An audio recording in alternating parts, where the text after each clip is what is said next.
So we'll talk about the opportunities in the Brazilian landscape for e-mobility. And I'm here today to talk about the biggest question: why Brazil? Why invest in Brazil? Why invest in this topic like e-mobility and innovation in Brazil?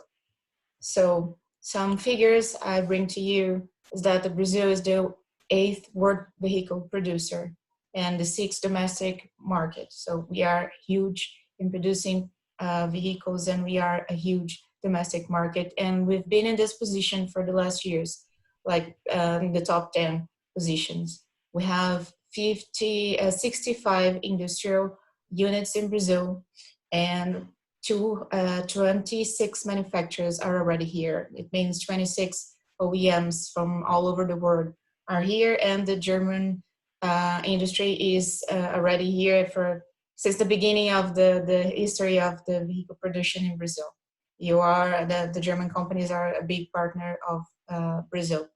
And we have 1.3 million of direct and indirect jobs in this industry. And talking about specifically about Latin America, among the 3 major producers here, meaning Argentina, Brazil, and Mexico, Brazil is responsible for 4 in 10 vehicles produced in Latin America, and we account for half of the sales in the region. So it's a big number to talk about a whole region here in South America and Latin America, including Mexico. And specifically, what about the electric vehicle? What about electrification and all these trends that Mr. Metzger was talking before, automation and connectivity, all these things that come together with the electric vehicle.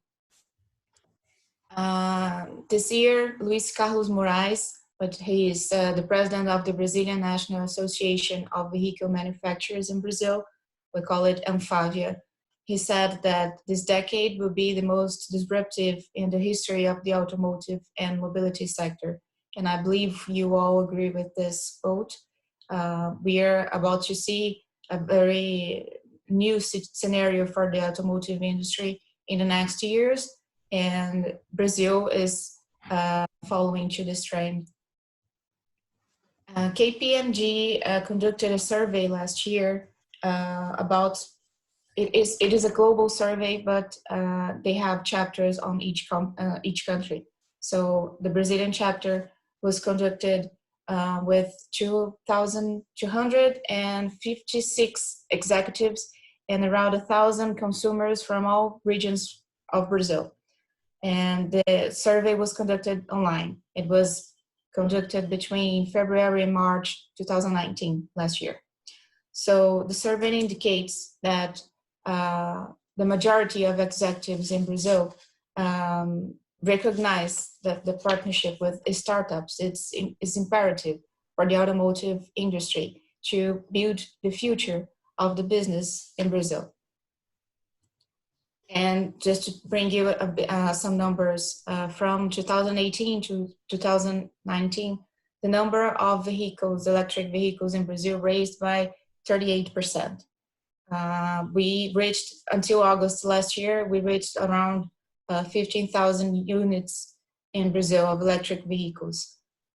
This is a small number yet, but this shows how the immense potential of the electric vehicle market in Brazil. It's just a few numbers, but it shows how we can grow this number in just 1 year, or imagine in 5 or 10 years.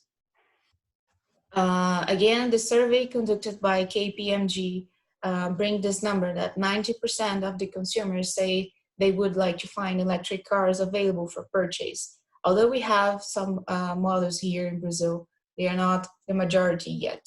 And to see that the consumers are so interested in buying this kind of vehicle is already very enthusiastic for us. Brazilians are known to be early adopters, and this means that the Brazilian consumer profile is already known to be interested in acquiring innovative technology. And currently, there are around 250 different applications related to mobility available in Brazil. And this new scenario already affects the relationship between car ownership and its use. So I would add to these three innovative trends that Mr. Metzger mentioned in the beginning, the sharing of the vehicle, which is another innovative trend that will come to the automotive industry in the next years. Again, the survey conducted by KPMG says that over 75% of the Brazilian consumers would like to buy an electric car in the next 5 years. So this means a lot to our industry. Okay, I'm sorry. Sorry, 1 second. We just got a question from the audience. And the question was, what is the opinion of Mr. Bolsonaro to electric vehicles? I'm sorry, I can't answer this question. I would sure like to answer it, but I'm sorry, I can't speak for my government. Yeah, no problem. Okay. I just wanted to put it into the speech, so wonderful. Thank you. So the forecast numbers are that in 10 years, electric vehicles will represent 5% of our fleet, and this accounts for 2 million vehicles. Any percentage of the Brazilian market is already huge. So we are a continental country. We can't miss this. So in 10 years, the projection is that we're gonna have 180,000 vehicles sold by year and around 400,000 charging stations all over the country. But the solution that will prevail in Brazil must adapt to factors intrinsic to our country. First of all, its size. We are, as I already said, a continental country. We are very big. And we have huge differences between large metropolitan markets and small remote cities. This also makes this is an opportunity and an opportunity to be explored, because we have different necessities in these different regional these regions in Brazil. And again, the solution that prevails will have to consider that there is an established biofuel production chain for flex fuel and ethanol vehicles. And ethanol is something that Brazil has that is unique, kind of unique, because we have sugarcane ethanol. And the OEMs already here, they deal with this flex fuel and the ethanol fuel that is already established all over Brazil. And talking about the government and the incentives we have in Brazil, I'll talk about Route 2030. And the focus of this program is to create incentives for the automotive industry by granting tax credits to companies that invest in research and development. And I will talk about some main goals that this program has, like to increase investment in energy efficiency resources, structural performance of vehicles, and availability of autonomous vehicle technology in the domestic market.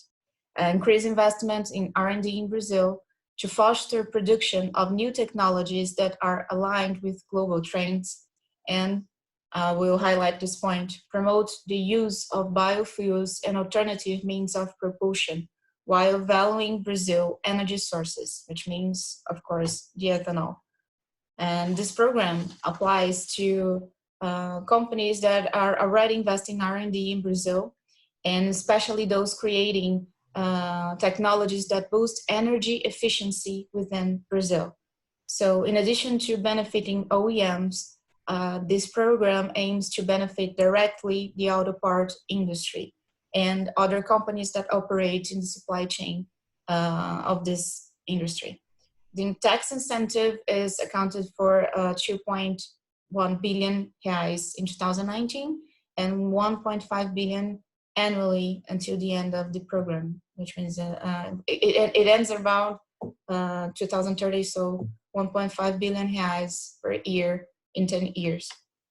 So among the investments included in the tax incentives, expenditures with alternative powertrains, connectivity, mobility and logistics solutions, nanotechnology, big data, data analytics, artificial intelligence can be included in this program.